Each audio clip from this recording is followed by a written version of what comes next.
This is a webinar for how books can build business. I want to encourage everybody to use the chat, ask questions, answer polls. Actually, even if you are watching this later and you're not live with us, that will still work and someone will still answer your questions through the magic of the internet. But so as not to punish the punctual, we're going to get started here. I got my guy Nathan riding shotgun. I also got Travis and Javier on my team in the chat. We're going to be answering personal questions there, dropping links, and try to keep this nice and stimulating. So quick overview of what's going on here. I'm going to introduce myself briefly. I would love to learn a little bit more about you and what you're doing here. So your name is already there. So just drop your industry in the chat. That'd be super helpful for me to kind of get a sense of like who's here and be sure that I can tailor some of the stories and some of the examples a little bit to your industry or your business. I'm going to talk a little bit at the beginning about why a book specifically matters. Then the meat of the conversation is going to be how to use your book to drive revenue in your business. And for those that don't have a book, we're going to talk about how to get one and then leave some time at the end for Q&A. 10 minutes, open book, whatever you want. I talk fast, I click fast. So let's keep this thing moving and see what we can do. Hi, I'm Eric Jorgensen. I think my entire career is characterized around collecting good ideas. I do that by writing books. I've done that 3 times now. I've published both of my books with Scribe. I'm about to publish my 3rd with Scribe, which is how I came to be CEO here. Going on, 2.5 years now. I take great pride in this team and our product and helping authors get books out of their head and out into the world and then drive the results that they want to see, whether that's business or impact or whatever it is. I've been very fortunate to sell about 1.5 million copies and giving away a couple million more. And I hope my next book, adds to that tally. So it's been great fun to be an author and meet so many other authors and help them grow their career. I often talk about writing a book as being 3 different marathons. There's the whole process of going from idea to manuscript. Then I have a manuscript, just like a draft Word doc. How do I get it into the shape of a book and out into the world? That's the publishing conversation. And then my book is out. What do I do with it? How do I drive the impact? So I would love to do a quick poll question here and kick this off. So, that's the wrong one. Sorry. There we go. Are you already published author? Here we go. Start that poll. So just give us a sense of like who we've got in the room, what questions we're likely to have, where we should focus. So if you can answer that, that would be awesome. And we'll keep it moving in the meantime while we watch those come in. I'm sure everyone on their way to being here has heard the words, a book is a business card. And some of you might have coming in to this sort of thinking about it. I don't love this. I think this is kind of bullshit. I think anybody can get a business card. I think this is not distinguishing at all. I think this is not discriminating. And I think if you come into publishing a book with this attitude, you're going to come out with a mediocre book that you know is mediocre. And because of that, you're not going to really put your heart and soul into sharing it, and it's not going to have the results that you want. So I think that you should aim for writing a great book. And a great book is a credential that I think is on par with getting a PhD or winning a gold medal. It should instantly identify you as credible and uniquely excellent in your field. That's not to say you got to sell 1 million copies. That's not to say it has to get critical acclaim and win a Pulitzer. It just has to be a really high quality book. And it has to be identified as that in well-designed, well-organized, well-edited. And ultimately, the test of this is you just have to be proud of it. And I think if you look around your industry, there is probably someone who comes to mind who is deeply overrated in your view. Somebody that you think has less experience or less talent that just seems like they're everywhere and on every stage and gets access. And it's because they're good at getting attention. Maybe they wrote a book, maybe they have a podcast, maybe they have a big email list, maybe they're good at posting on LinkedIn. And a lot of authors talk to us about just feeling frustrated at not feeling seen in their expertise and their excellence, and feeling like their reputation has not caught up with how good they are and how much value they provide to individual clients or people that they work with in their life directly. And so writing a book is a really excellent way to scale that. A book is a special thing. It's in the same way that sort of getting a PhD or getting a gold medal is this high effort, long-term project. it's also this physical medium. Anybody can get a blog, but not everybody can publish a book. And historically, this has been a very gate-kept medium. It's a medium that people pay for, so they opt in, they have skin in the game, they choose to consume it, and you have this very intimate, like direct one-to-one connection with your reader for many, many hours, right? They go deep into your thinking, your philosophy, your life story, whatever it is you choose to put in that book. And there's all of this sort of culminates in what I call this prestige arbitrage that I think is really interesting. And when you say that, a lot of times people's eyes light up like, yeah, that kind of is what I'm seeking. I don't mean arbitrage in a negative way. I just mean like there's great returns to writing a book that don't necessarily exist in just posting on social media or trying to become known through some of these other lower effort, shorter term mediums. And it really answers the question, how do you sell without selling? I think it's the very rare person who like loves, outbound cold calling or getting told no a lot of times. And a lot of us know that the bottleneck of our business is sales. So how do you invert that? And how do you stop chasing clients or just hoping the phone rings or feeling like you're cold approaching or capped by just having the business that comes in through referrals that's high credibility? So how do you build this lighthouse that brings people to you, that attracts you? How do you put up your bat signal? And a book is a way to become like instantly credible. Somebody who doesn't know what they're talking about can't write a great book about themselves or about that industry or about their expertise. And people see through that right away. There's also this question of how do you scale your time? How do you scale yourself? If you spend 10 hours with somebody talking about your philosophy, talking about all your experience, telling the stories of past clients, do you convert that customer? Like always. So how do you scale that conversation? The other thing that's very interesting about a book, we'll talk about examples of people that are doing this, is rather than running around like chasing attention, which is functionally what you do when you're posting on social media or writing a blog, when you write a book, this has a way of getting authority projected onto you. If you get put on a stage at a conference, that's that conference saying, Jonathan is important. This guy knows what he's talking about. We are opting in to put this person in front of you because we think he's an expert in the field and we think he has something to teach you. And that is that authority getting projected on you. If someone writes a review of your book or a blurb of your book or gifts your book, if someone hosts you on their podcast, all of those things are they're actually third-party credibility indicators that are driven by the fact that the book exists in the first place as this artifact that people can sort of orient around. People are not getting invited on stage because they have a podcast or because they're posting on social media, but they do get invited on stages or podcasts because they have this book that is this physical representation of their excellence and what they've achieved in their career. So to summarize that, a book is this very interesting multi-purpose marketing tool with a unique ability to create attention and earn trust. And most importantly, it can't just earn trust, in the same way that you do, which is like spending time with people, but it can build trust at scale. If you can get this book into the hands of hundreds of people or thousands of people, it's like having this little clone of yourself that's out there having this deep, intimate, thoughtful conversation with all of them. And it can build trust at scale. And that's a real compounding effect on the rest of your business, the referrals. It just sort of slopes the world, towards you in ways that sometimes unexplained good things just start to happen for you. So I'll summarize the summary and just say the world is noisy, attention is scarce, but it's actually credibility that's decisive. Getting attention is not decisive in itself, but getting credibility, getting respect, getting someone to project that on you and really come to trust you deeply, that's decisive. Trust is the gas in the engine that makes the whole economic engine run. And if you examine your own purchasing behavior, whether it's with a brand or with a person, a small business, you find that there's trust at the heart of it. And so the core question of your brand and building your business is actually, how do you create trust most effectively at greatest scale? And I'm here talking to you about this because I think books are an incredibly, not the only, but an incredibly effective way to do that. And it's something that I've experienced personally in my own life. And it's been an inflection point for me in my life multiple times. And I think it'll continue to be. So I'm here to kind of share that story, my own and those of hundreds and thousands of authors that we worked with who've seen the same thing for them.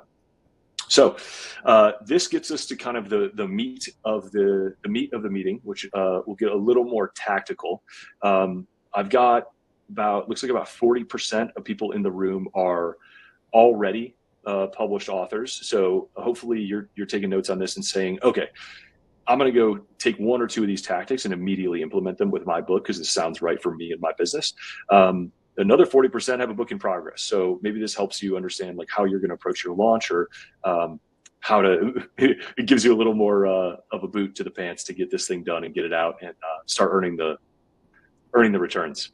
So I think one of the biggest misconceptions that authors have is that their book is going to sell a lot of copies and they're going to earn a bunch of money on royalties. For some authors, that's true, but it really takes like tens of thousands of copies before this becomes a meaningful ROI for most entrepreneurs who are, high earning in their kind of core business. It's actually everything but book royalties, and it's a surprisingly long list. And this is not a comprehensive one. We'll talk through kind of some of these more specific tactically about how to drive them, but like I see huge ROI coming to businesses through just like an increase in inbound leads, through a higher conversion rate of the inbound leads back to creating trust, through more podcast conversations back to getting trust projected on you, through having a bigger surface area in the world, through better search rankings and AI recommending you as an authority. We're starting to see a lot more leads come from things like ChatGPT. And of course, if you wrote a well-reviewed, excellent book about a space, like, of course, the AI is going to recognize you as an authority in that space. And when someone's having a conversation about who is excellent, what are the ideas, how are they useful, who should I talk to? ChatGPT and other AIs will recommend you and be sources of business for you. I've seen huge ROI in my book just from conference tickets. Conference tickets are, in some cases, are getting insanely expensive, like 10 grand plus. And if you get a conference ticket, whether or not you get on stage, it can be pretty good ROI. If you get put on stage and you get to kind of share your expertise, your business, your pitch, essentially, in some cases, with hundreds of potential customers, and again, have that authority projected on you, like that's probably worth six figures right there. Of course, referrals come in. Of course, it's easier to post on social media. You can hand your book to somebody and say, like, post this, or put a picture of me holding this book, or identify me as an author, all these social media playbooks. And then, of course, using book reviews as testimonials. It's just a way to really keep people engaged and expand the way that you're talked about through that network. So I probably could have made that list 50 things long, but that's at least a good start. And it sets us up to talk about the way that your book interacts with your business. So this is for those of you, 60% who are still either writing or contemplating writing here. This is really something to check. We do a couple hour version of this conversation, which is like very methodical if you work with somebody, an editor with Scribe. But this is the 30-second version on a slide. And I really encourage you all to do this. I do this for all of my books. And you really, really want to take the moment to think about who is your audience. And it should be a surprisingly small target audience.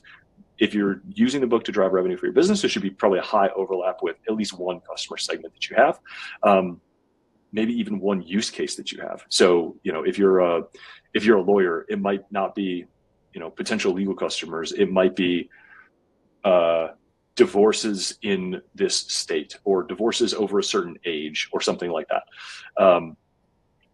So you want to align the audience of the book with the idea of the book with your selfish goal. So asking yourself, like, is the reader going to be transformed as a result of experiencing this book? Otherwise, you're going to write something self-indulgent, and you're going to write a commercial, and it's never going to do anybody any good, and nobody's going to read it, and they shouldn't, because it's not benefiting them. So are you giving the reader something that they want? Will you get what you want when they read it? What is your selfish reason for writing the book? Because this book is hard. It takes investment. It takes time. It's not bad to have a selfish reason for writing a book. Even if that selfish reason is, I want to feel good about myself by helping thousands of people. I want to feel good. We have authors who come in and say, it's my goal with this book to save one life from making a bad decision and committing a crime, from making a bad decision and getting separated when they shouldn't, from making a bad decision and killing themselves. All of those are very reasonable and real goals that authors come in with. So it doesn't have to be like, I want to make, an extra $1 million this year. Totally fine if it is. But you want to have a motivating, selfish reason for writing this book. I'll jump in here, Eric, actually, and say to you too, if you're thinking about, your sentence, like a clarifying example, we actually have an author who I just spoke to. His name's Gene McNaughton. He wrote a book called The Sales Edge. And it's to show you what you said about going, very niche and not actually trying to write the book for everyone, but thinking about who exactly you're trying to serve, and in a way you'll serve more people. So his primary target audience is sales organizations with physical field reps that still go out and sell with actual people in the field, by teaching them how to win accounts and retain accounts, which will lead to his ultimate goal which was speaking engagements and consulting for his business. So that was like a very clear example of like who exactly is he helping? Businesses that have physical field sales reps, teaching them how to win and retain accounts with the ultimate goal of bringing me in as a consultant and hiring me to speak at your company and train you on how to do this. So that book doesn't sell tens of thousands of copies. That book makes him hundreds of thousands, if not millions of dollars on the back end by having people that come in and use him for exactly that purpose. So it's sometimes your book, if you're thinking of it from a business perspective, a very powerful thing to like niche down, which everyone's heard, but it's just a real true example of how that actually works. That's a great example. You also reminded me of another one that is like a video marketing agency for credit unions. That author is like very famous at the credit union conference, and nobody else knows him, but he is the guy for marketing credit unions, which are kind of this like commodity product that's very difficult to market, but he become really well known as the credit union marketing guy. And like part of the reason he became that is by writing the book. And so obviously his audience, his idea, and his objectives perfectly aligned. So write these out. I mean, spend 30 seconds, write it out, and ask yourself if this is the book that you want to write. Because you want to make sure that these line up, that it makes sense for you to make the investment of time, effort, and money, and that you're going to feel good about doing it. And you can twiddle these knobs around and be sure you get there. But you should be almost surprised by how small your primary audience is. Thanks, Nathan. Okay, so with that in mind, we'll talk about some tactics. We'll talk about some success stories. There's lots of different ways to win here. A few stories from our authors.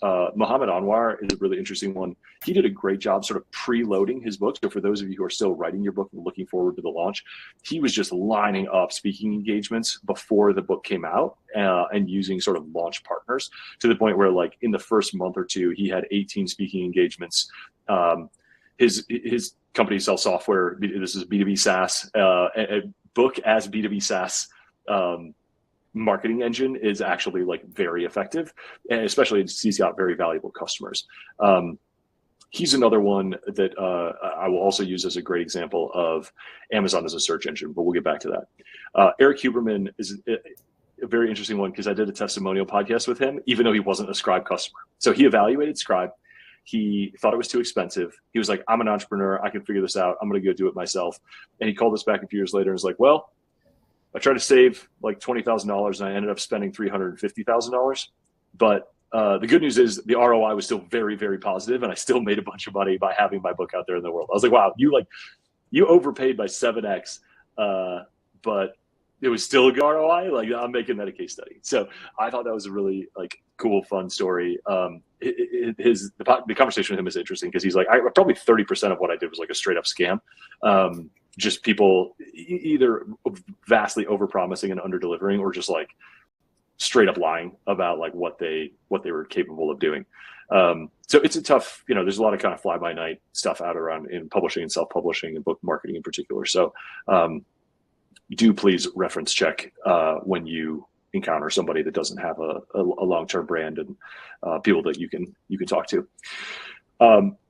Michael Mogul is an incredible, maybe like a flagship example. So this is a lawyer who then started a business for video marketing for law firms. So that was his specialty. I love the chutzpah on this guy because he on stage at an event announced his book before he even started writing it. He just like committed and then got off stage and was like, how am I going to write a book and have it out by this event next year so that I can give it to people? And of course he's a lawyer and an entrepreneur and he's building his business. So he's short on time. So he came to Scribe and he had a lot of fears about whether this book was going to be good enough to represent him, whether it was going to reach his bar for excellence, whether it was going to be useful for readers. And a lot of what we are excellent at is actually, yes, the work is important and the quality of the work is important, but it's also really important to be a great partner psychologically and emotionally for authors, because this is a really gnarly up and down journey. You encounter a lot of fear, a lot of self-doubt, a lot of questioning yourself through the journey. And, a big part of, I think, the value that we add is actually like holding people accountable to what their past selves wanted and keeping them moving on time, and keeping them moving through creative crossroads, keeping them moving through through a tough process and towards, the promised land of having that book out there and earning for them.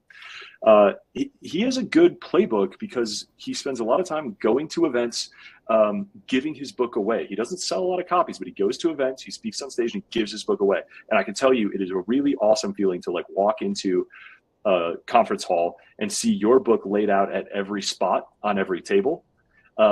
As you go up to stage, and then people heard you speak, they're carrying around your book, everybody's holding it, talking about it, flipping through it, and then it goes and sits on their shelves, right? Sits on their desk, and that becomes this like talisman that they have of you and your expertise, and that you're the guy in their head that they should call when they have this problem. And they finally admit that they need help marketing their law firm. One attorney read the book, literally on a flight, literally called him the next morning and signed a 6-figure deal with him. There's your ROI right there. And the book itself, of course, like very cool to go pitch event runners. I'm going to sit here and sign books for everybody who wants to come through. I'll speak, you can buy a bundle, I'll sell you my book as a discount. But ultimately, this is a great example of your book being your lighthouse to attract your customers. Again, very niche, very specific, but millions and millions of revenue on the other side of this. And this is just the first 2 years. The total of this playbook is probably over 10 million by now, because it's a pretty old case study. Another lawyer, David Craig, actually has a different system, but an excellent one. Every time he's got a new lead that books like an exploratory introductory call with him, drop ships a book to them same day. He wrote a book called "It's Never Been Easier to Hire the Wrong Attorney." It's the test. Here is how you should evaluate your attorneys. And so for somebody who's going around and having 3 to 5 meetings with attorneys over this 2-week period, as soon as he meets with them, he hands them the test. Here's what you should be evaluating. But he knows, because he wrote the test, he knows he's got the answers. So you think he wins a lot? Yeah. Sends him a signed book overnight. Like, that's an amazing, outstanding thing that not everybody can do. Even if it's just a flip through, even if they don't read it, even if they just read the table of contents, it really creates a physical connection. It's this generous reciprocity thing. There's a way that it builds instant credibility, helps you win these competitive sales and you're helping someone make an important decision. Even if they do choose somebody else, you're helping them at one of the most important crossroads of their life make this decision that they've never had to confront before. Another example I'll go through quickly is this is one of the most famous, like the most premier aesthetic dentists in San Francisco, if not the country. And he wrote a book called Creating a Confident Smile. Seems niche, right? But his customers, these are extremely high contract value customers. And for people who are not confident in their smile, it is one of the most like consuming things that people have. And so he wrote this book, he published it on Amazon, and he gives a copy to every one of his customers with a golden ticket, which is like, if you give this to someone and they come back, that you get $500 off if they come in, and they get $500 off. And people just pass around these books, because if someone goes in with a smile, they're not confident in it, and comes out, all their friends are like, wow, what did you do? What happened? I don't feel confident in mine. And it's this physical thing that can travel through the network, word of mouth, that I think is really powerful and really important, let alone just being searchable and findable and discoverable and recognized, through AI and search engines and Amazon as, a leader in his field, which also gives him more pricing power. And he's booked out a ways now as a result of publishing this book. I think, Eric, we'll just jump there to also like tie this back to the point you made on the slide where I had the 3 points about like the objective of the book and it's going to accomplish what goal for me. Think about how you can build the offer around your book. So like, how is this actually supporting your business? Well, the golden ticket, that's part of the book itself is great. That's an important component, but the like marketing aspect of the book goes beyond what the content of the book was. You said, oh, you have a great smile. How did you get this? Well, he's built a very clever system into the book. And there's other people that do the exact same thing. Anthony DeMarco, who wrote a great book called Millionaire Fastlane, not with us, but just a great book. He started an entire community for those types of people who get together, and you can start to then build an audience who can become extremely valuable to you. Like, one of the things I've heard you say in other conversations is like, how do you predict the success of your book? Maybe is like how large the email list you have is. So if you can figure out how you want to start gathering those people, find the people that find your book and take the time to read it. What is something that you can give them or offer to them. And that's like, this is going to achieve X objective. So again, thinking about it, his objective was, I'm going to get people a way to offer my extremely valuable service at a discount, which is incentivizing them to tell people, and it's incentivizing other people to come to me because they feel like they're getting strong recommendation from a friend, plus they're going to be saving money. Well, and they read the book to overcome the fear and the uncertainty about what's actually going to change, and is the result going to be good, and is it going to hurt, and how expensive is it going to be, and what are my options, and how frequently does this happen, and right. So for a thing like that, it's such a big commitment that, you know, going back to spending 5 to 10 hours with each potential customer, like that really helps bring people along. Cool. Thanks, Nathan. Okay, I'll be real quick on this one because I think it's probably not pertinent to small business, but I think it's an awesome example. When NVIDIA discovered that they had been originally producing graphic processing units, and they discovered that academics were using it for like high computation research, they decided to write a book. They wrote a textbook and then went around and marketed the textbook to all of the like academic professors who were in this computing field managing big data. And it created this industry consensus that CUDA is still like a huge part of NVIDIA's competitive advantage to this day. But it's just a sense of like, if you're trying to create a movement, if you're trying to define a category, if you're trying to redefine a category or own it, write a book. I think it's no coincidence that all of the major religions are, you know, built on a book. And a lot of the major movements, a lot of major political movements, a lot of major scientific movements, it is just the artifact that humans use to communicate important information to each other. And there's something in that. This is a rough checklist of like the gain more exposure playbook. So I think the ultimate question here is like, where are your desired readers, going back to like your specific audience? Where are they already looking, and how can you get in front of them? In some cases, that's casting a broad net. So that's a couple of these tactics are like just broad net. You want to be available everywhere you can. So I publish my books available for free online. You can read my whole book on my website if you want to. It's not a great reading experience. Most people, if they read a couple chapters and they like it, they just buy the book. But I want the search engines and I want the AI to have all the information that they need to understand and recommend what my books are, who I am, and what I do. I do giveaways on Goodreads, Porchlight, Readwise. I'm not protective over what's in the book. I just want as many people as possible to access it, to try it. Here's a free sample. If you like it, buy it. If you like it, read the whole free version. I don't care. I just want you to read it. I want you to spend time with me. You can put your book in Kindle Unlimited. A lot of people who publish directly, even if you have a low price point, which is the next point, don't have it on Kindle Unlimited. And there's a lot of subscribers that would try your book for zero marginal cost for them, and you will still earn on that. It's kind of like a library access kind of thing. They pay a flat rate for access to all the Kindle Unlimited books. And so you earn less than if they bought it, but you still earn something. I price my Kindle as low as Amazon will let me. I just want to move copies and have people buy them. The more copies I think there are out in the world, the more people are reading it, the more people are recommending it. And I just believe in that word of mouth flywheel and accelerating that as much as I can. Definitely run price promotions. Sometimes people will think about buying your book, but you just have to give them a reason, no matter how arbitrary the reason is. And a short time window price promotion brings that down. So if you haven't done that, that's a quick tactic that you can just run like next week. I offer incentives for people to write book reviews, remind people on my email newsletter, remind people periodically on social. Book reviews, if you look at your Amazon page, are basically the only social proof that happens on that. And if you think about that as a conversion landing page, you want that social proof. So really, spend a day investing in like text your friends, text your family, get some reviews. There's a big difference between somebody seeing a book with like 6 reviews and seeing a book with 40 reviews. And you have 40 people in your life that you can text and say, hey, please spend 30 seconds writing this book review, or set up an automation for your email list, or set up a reminder to, tweet once a month, or post on Facebook once a month, reminding people to read. Put a page in the back of your book that says, please go leave me a review, and, send me a screenshot and I'll buy you a coffee, whatever. I think a lot of authors under market and under invest in their marketing. So if you think of, this goes back to the like, don't think about royalties, think about revenue. Invest in a PR campaign. A PR campaign is like way more effective with a book written than it is without it. Your PR agency can position you a lot of places. They can pitch you a lot of places. They can help frame up your ideas from a book way more often and get you on shows a little easier.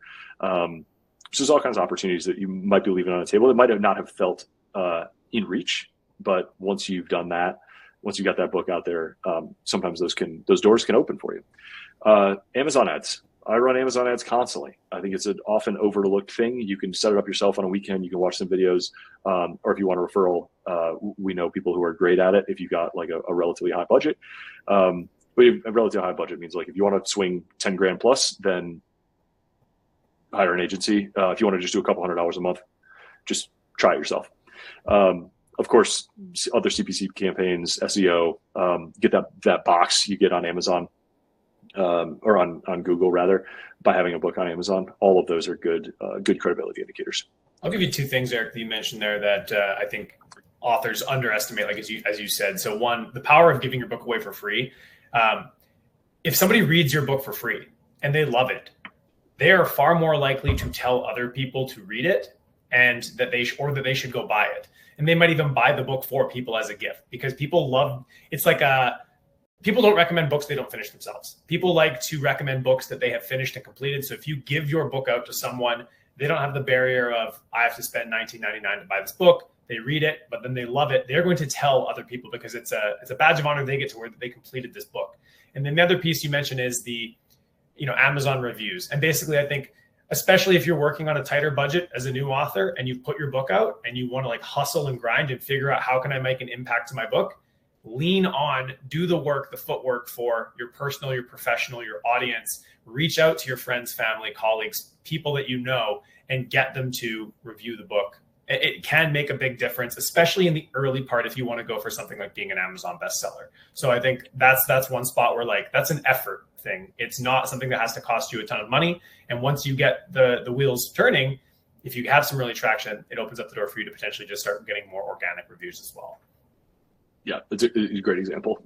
Having said that, I'm going to show you an example of somebody that has very low Amazon reviews, but makes a lot of money from their book. So a use case that's really important that sort of fits with the a little bit in keeping with kind of the legal examples that we gave you before, but book is a high trust transaction maker. It enables a level of familiarity and depth and confidence that is really hard to achieve through anything else. And Paul Franco is an incredible example there. So he wrote this book called Success with Succession. And it's, again, very niche. It's for retiring financial advisors who run their own firm. And Paul's business, wouldn't you guess, is buying financial planning firms from retiring owners. So Paul's book is not a bestseller. I looked this morning. He's got 9 reviews on Amazon. They're all good reviews, but like, I don't think he's moving a ton of copies, but it makes him millions of dollars because Amazon is a search engine. And so people go to Amazon. It is in the top 5 search engines. We don't think of it that way, but when people have a problem and they want to find an expert, they want to find a solution, a lot of times they go, what is the best book on X? And they Google or they Amazon and they find it and they buy it. And Paul has told me multiple stories of people that found his book online, bought it, read it, picked up the phone, sold him their business. What's that worth? That's a 6-figure, maybe 7-figure ROI. And that just happens as a result of the book.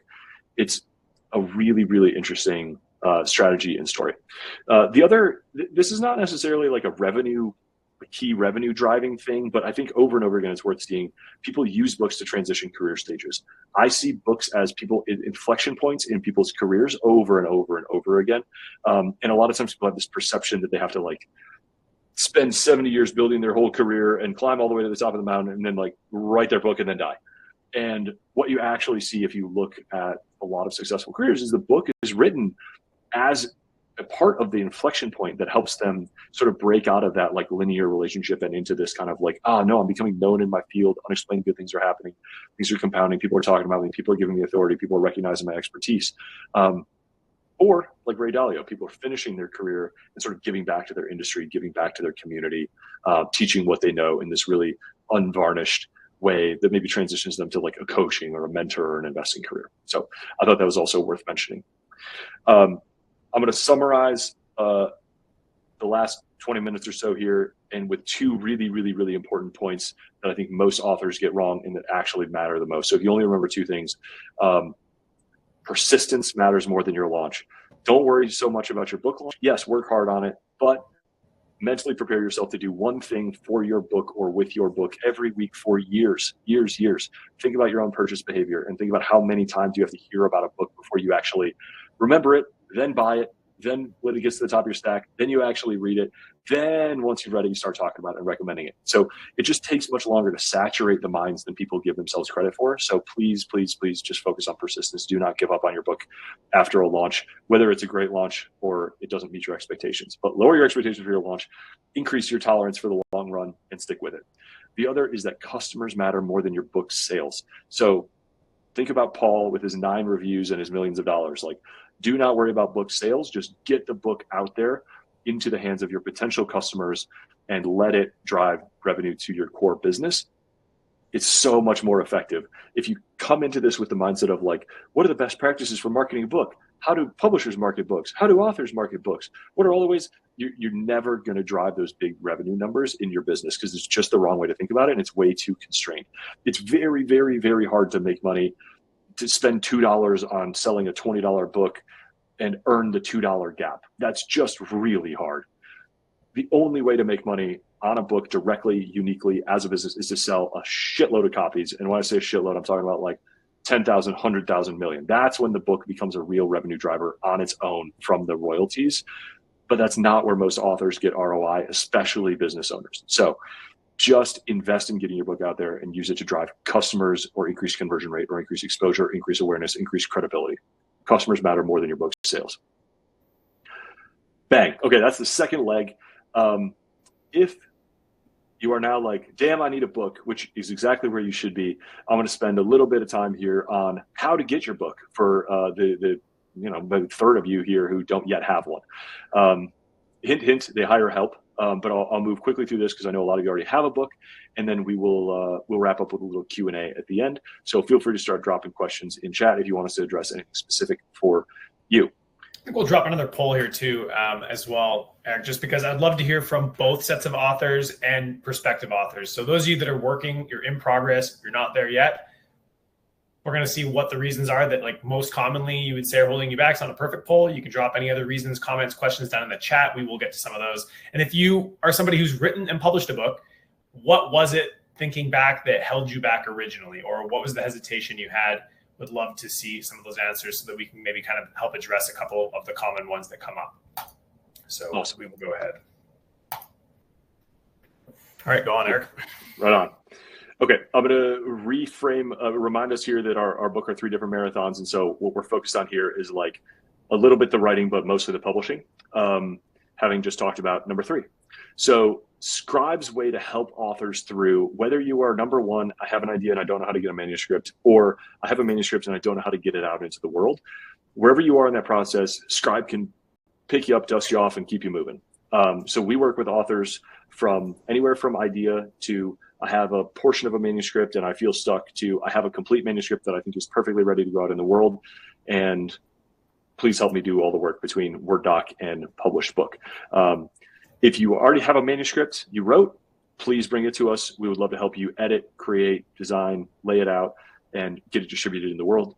If you are writing it yourself, but you want a little coaching, you want a little editing, you want a little guidance, some accountability, some professional oversight to be sure that you're traveling the most direct path to a high quality book that you could be really proud of, fantastic.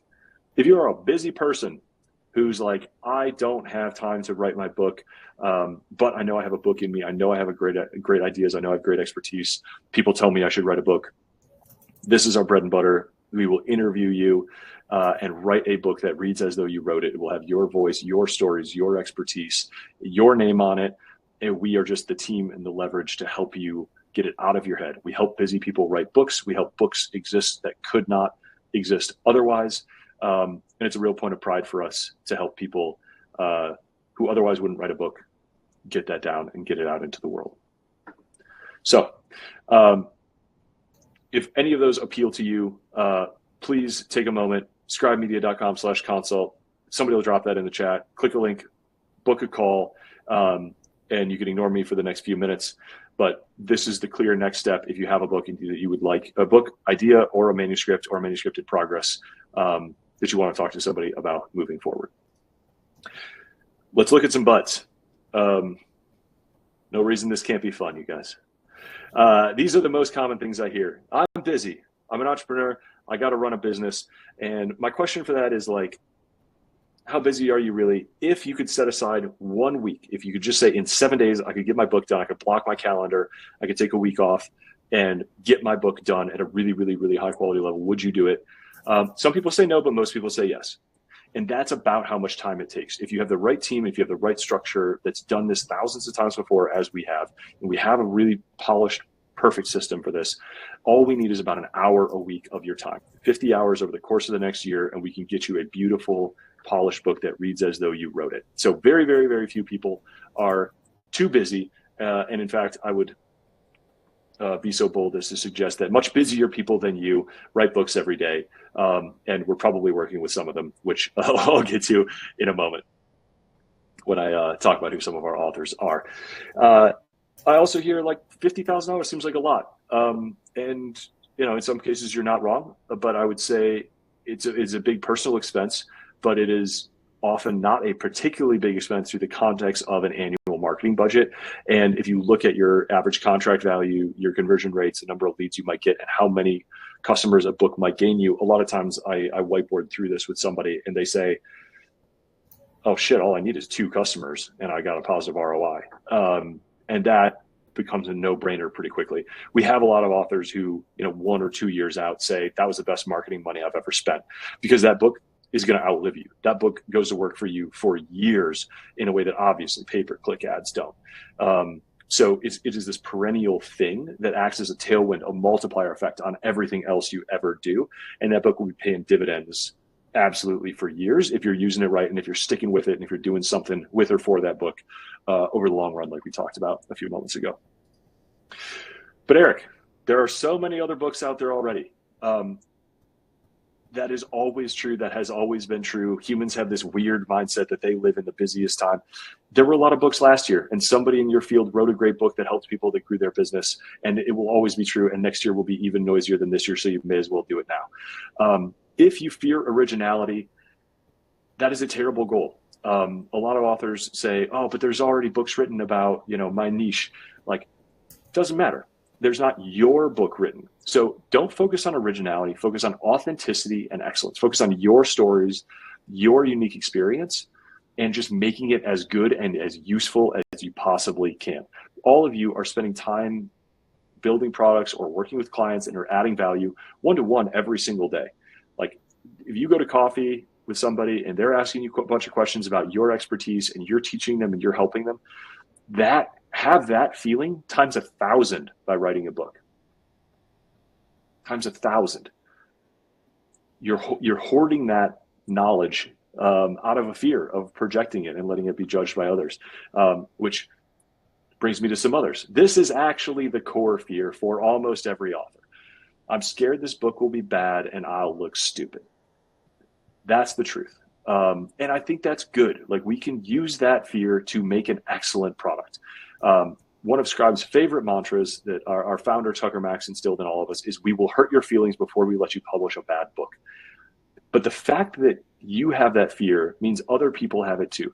We are all afraid of putting ourselves out there and being judged. There's currently 42 people watching me say these things for 45 minutes. And before this, I was nervous. Like, I know what I'm talking about. I know I've done this a bunch of times. I know I've helped hundreds of authors, but I'm still scared that I get up here in front of everybody and say something wrong or miss something important and that I'll look dumb. But also the ability and willingness to come do this is why a bunch of people are going to choose to write their books with us. And that fear that you're going to overcome and write your book and put it out into the world, that's your competitive advantage. Your courage is your competitive advantage. The reason most people don't write a book or don't want to get on a stage is because they're afraid of being judged. And if you can overcome that and you can instill your confidence in yourself that this book can be good, that we are going to put in the work, that we are going to be the partners that are going to help you produce an excellent book, then we're going to get there together and you're going to have something that you're really proud of. I have a very specific test for being proud of your book. I want your book to be the best of you, and I want you to invest enough time, effort, and money in this book so that you are proud to show it to the most intimidating person in your network. That person that you're like, it's a potential huge partner, it's a potential huge client, it's maybe a mentor, it's somebody that you're like a little afraid, but a little thrilled when they kind of like take you in judgment. We want this book to represent the very best of you, and we're going to work hard to make sure that it does. If you are not proud to show it to this person that you're thinking of right now, then you're going to have this subconscious,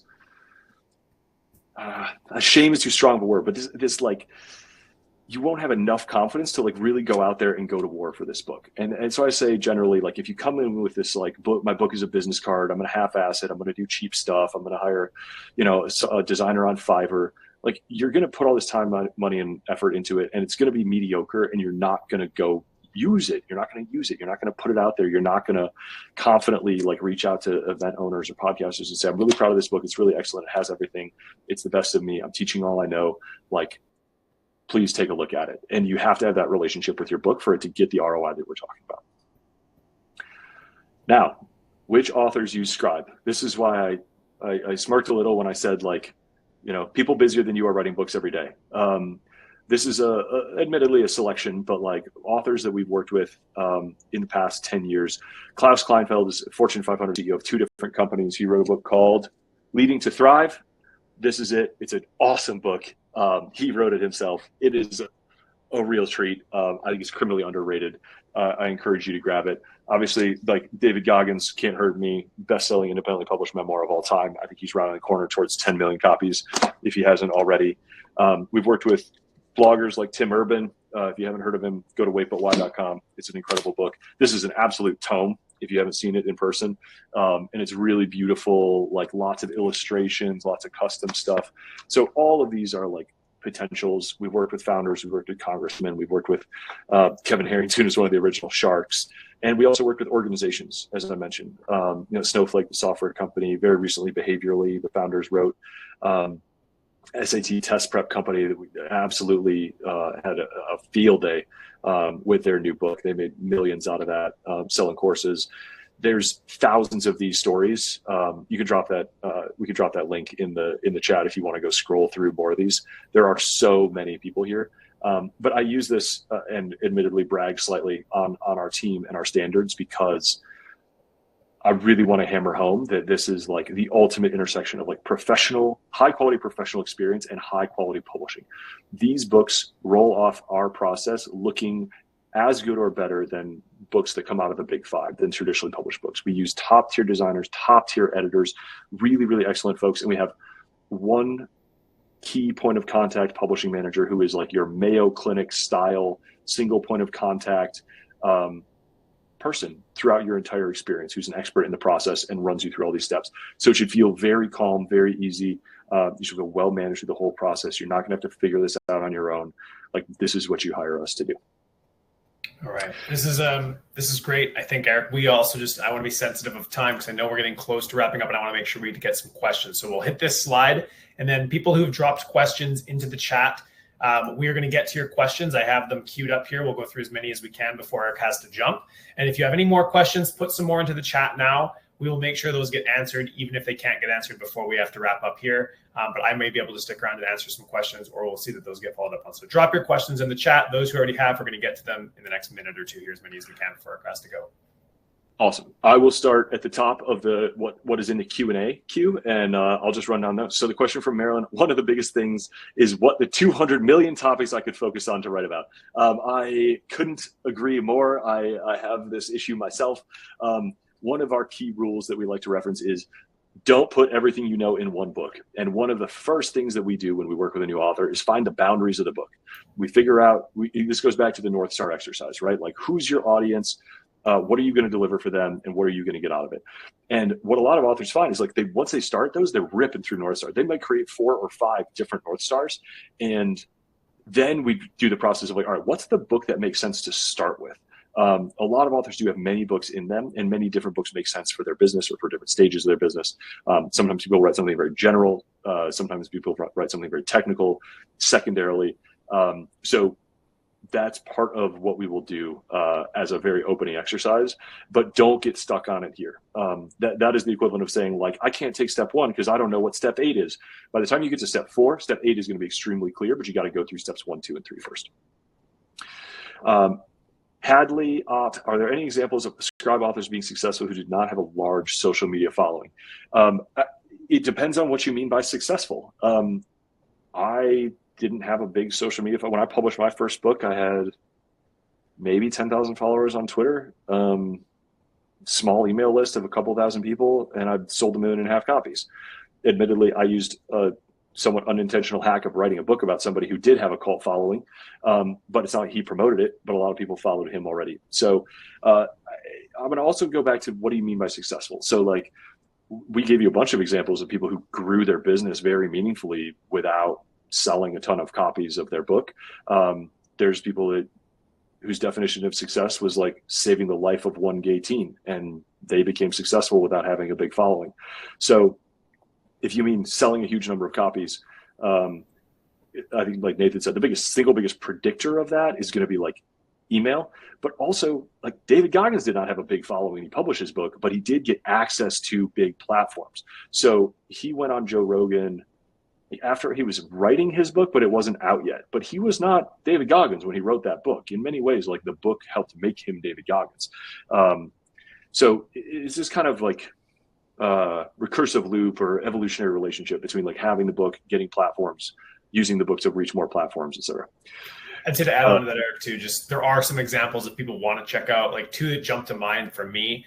Chad Willardson is a guy who runs a financial investment company, and he had no following. He was just a financial advisor, and his goal when he launched his book was to sell 1,000 copies in the first year. And he shattered his own goal. He sold 1,000 copies in the first 3 months, and went on to sell many, many more copies. And again, like, this is what is successful. Well, he's based in Southern California.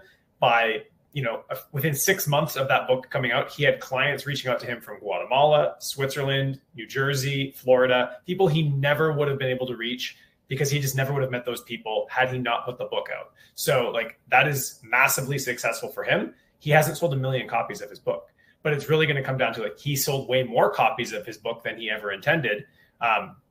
But that's, like, again, like, what's the example of somebody being successful? It depends on what your goal is for the book. Also, I can't emphasize enough that 1 million copies, like, does not happen. Like, there's like 10 books a year that sell that many copies. It is exceedingly rare.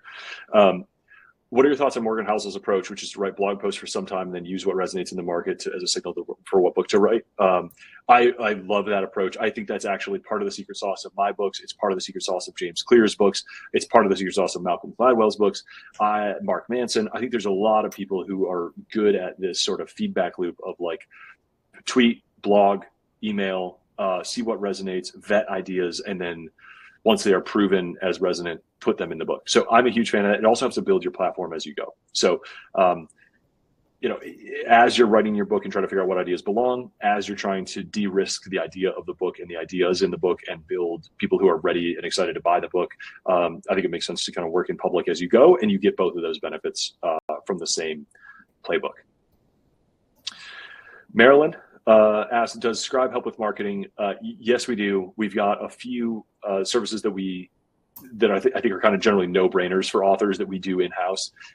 We also work with a wide variety of partners across a whole bunch of different disciplines, like Amazon ads and PR and a long list, depending on what each author's goals are, that we help them with. But again, it always starts with, like, what is that author's goal? And we try to be as custom as we can and just help you brainstorm. There's some tactics that are best executed by you. There's some tactics that are best executed by us or by a partner. Brazilian soccer, my core business. Editor, ghostwriter, teacher. I want to write another book about my relationship with my recently deceased younger brother, Seth. I'm not sure if we can give readers something they want. Interesting. Will, maybe that's worth, like, brainstorming through a little bit in a more personal context. I think a lot of great books blend personal. I think this is David Goggins' book. It's 85% memoir, 15% self-help book. Is this really interesting kind of blend?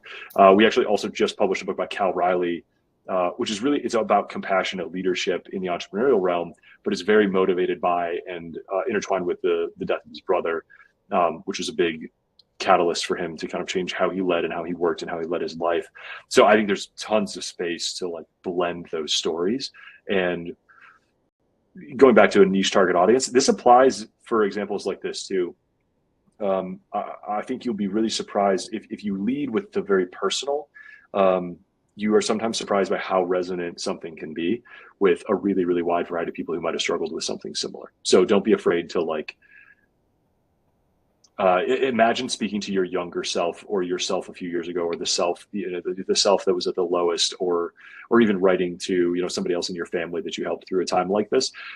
Picturing that one-to-one reader relationship can really help you untangle some of that. Like, I'm not sure if it'll give the reader what they want. If you can picture someone sitting across the table from you, nodding, smiling, being grateful, feeling relieved for the things that you're teaching them, that's actually the right mental model for, is this book resonant?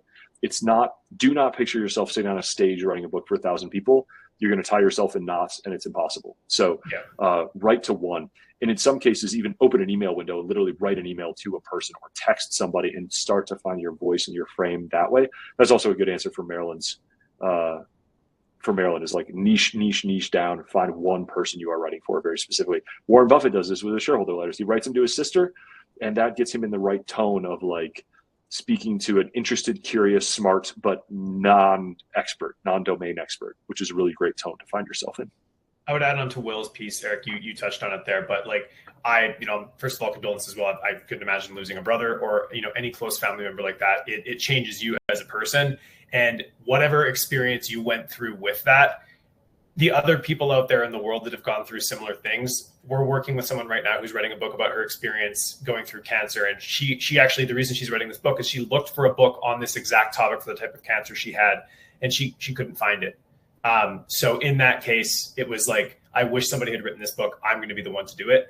Maybe there's something there for you to think about how you'd want to write the book for people who've also lost, brothers, sisters, and how you've, how that changed you, how that's changed your life, how it's changed many other things. So there could be something there. And it's going to be ultimately a very personal question for you to decide how you'd want to approach a book like that. Mm-hmm. Mike, I'm sure somebody's given you the link by now, I hope. A question from Brandy: besides speaking and clients, what are the other ways to generate income? It depends. I want to hope for more context from you to like answer that question more deeply. In my book, for my royalty streams, I earn money from the book sales, from like audiobook. Is if you've done that as a format, I would definitely encourage you to do that. I would encourage you to. There's a lot of different avenues to sell the book that you may or may not be exploring. So event partnerships is a good one. I would also say translation rights, like a decent amount of income comes from translation rights. You can do workshops. You can do courses. Like I don't know kind of what kind of income you're hoping for and what other resources you're working with. So I don't want to go back to like, I don't know, book royalties, but like without knowing a little bit more context, it's hard to know what's going to move the lever for you.